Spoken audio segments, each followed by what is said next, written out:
Share बाजार बहुत ही खतरनाक जगह है। यहाँ एक भूल ही फाइनेंशियल तबाही के लिए काफी है। मैं केवल एजुकेशनल वीडियोस ही बनाता हूं, मैं कोई बाय सेल रिकमेंडेशन नहीं देता हूं।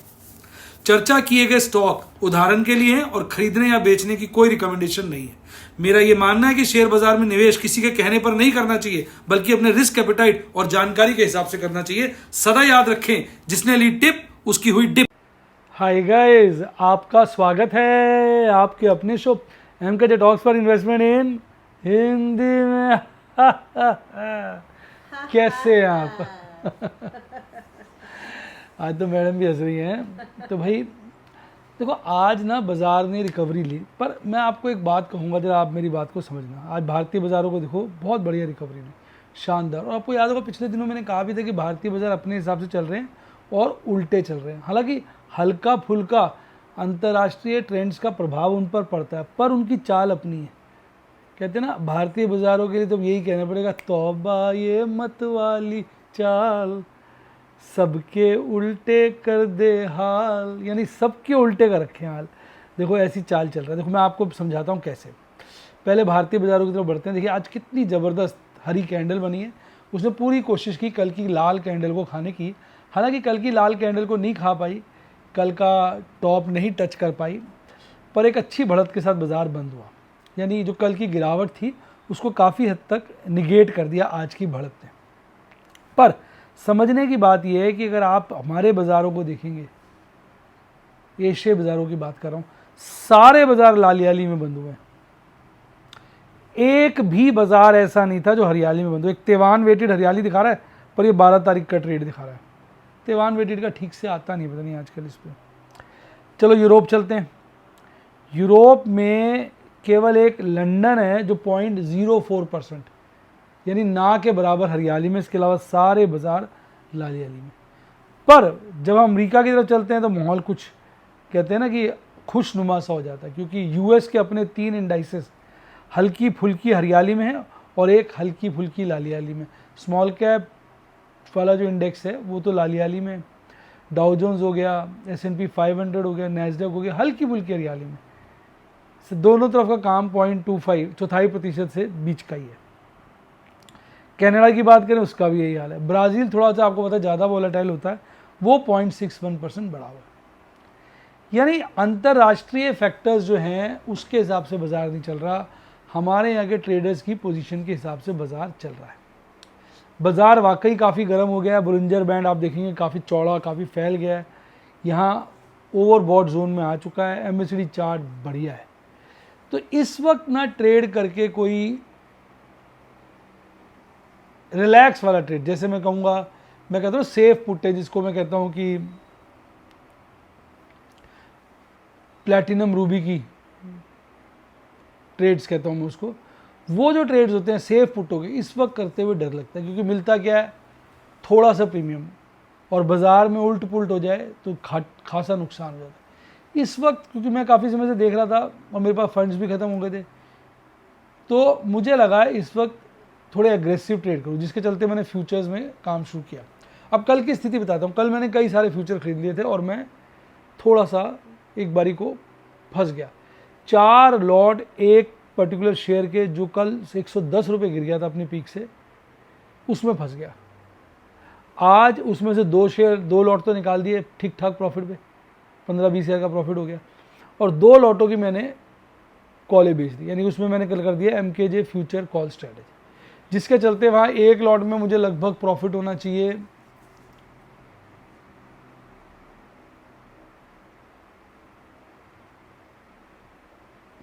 5,000 का और दूसरे में 55,000 का। वो थोड़ा स्कीम इस तरह से बनाई थी।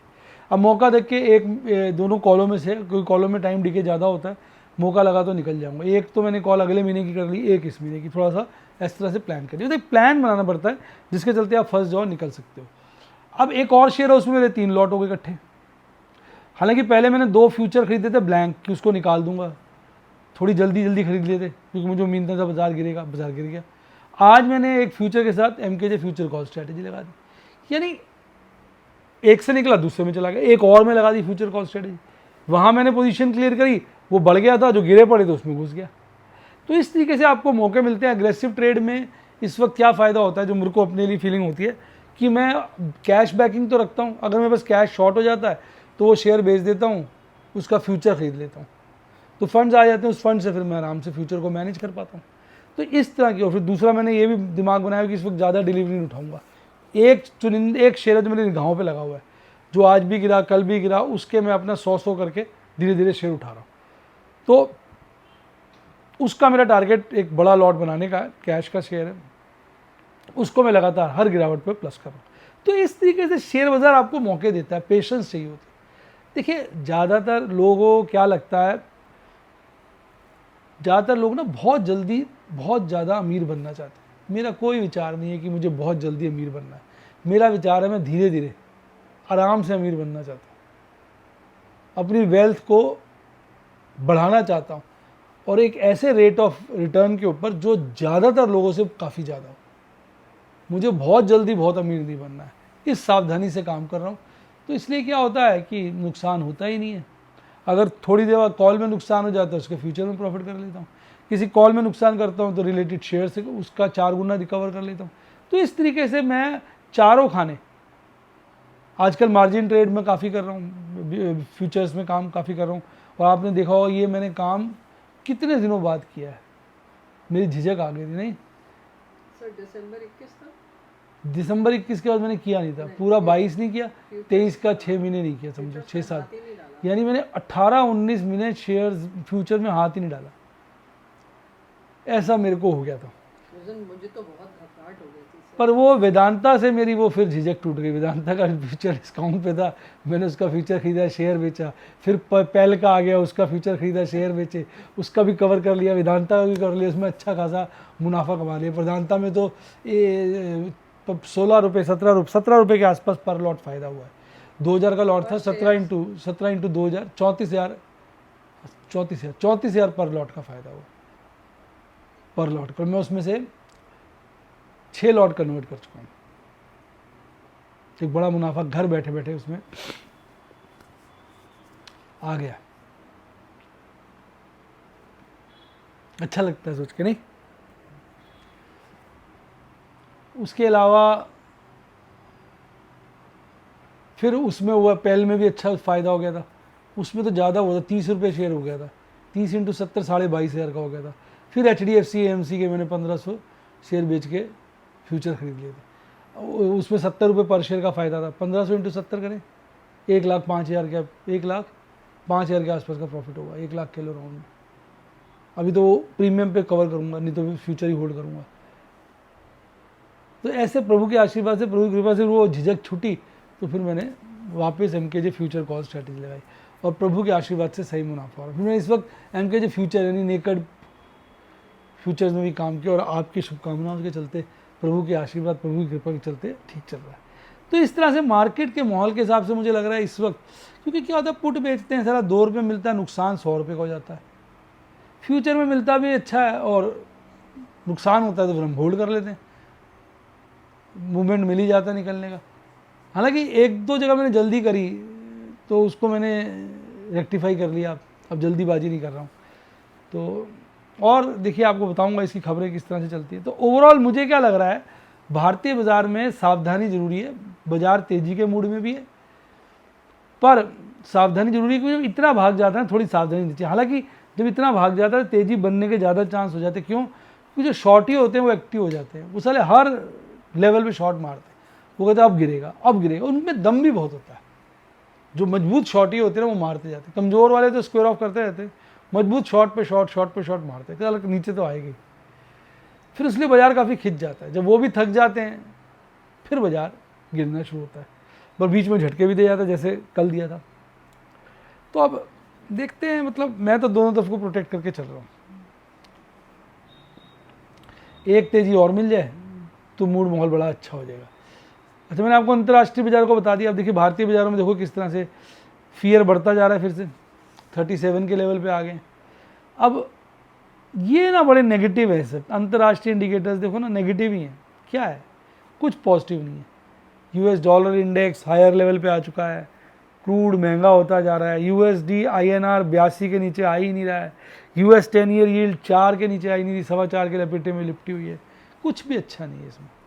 अब देखो एफ ने आज भी बिकवाली करी, ये क्या है, ये इसका नहीं आया फ्यूचर का मतलब फ्यूचर की पोजीशन नहीं आ पाई, इंडेक्स फ्यूचर की, स्टॉक फ्यूचर की, तो अपने टेलीग्राम चैनल पे शेयर कर देंगे, वो आ जाती तो और क्लियर होता। तो मैं आपको थ्योरेटिकली बता देता हूँ, अगर तो उसने उसमें प्लस किया है स्टॉक फ्यूचर में, इंडेक्स फ्यूचर में, और अगर ओवरऑल ग्रैंड टोटल प्लस है, तो हम इस सेल को इग्नोर कर सकते हैं, क्योंकि इसका मतलब है वो शेयर बेच के उनको गिरा रहा है और उनके फ्यूचर सस्ते रेट पे खरीद रहा है, तो अल्टीमेटली वो शेयर भागेंगे, ऐसा हम सोच सकते हैं।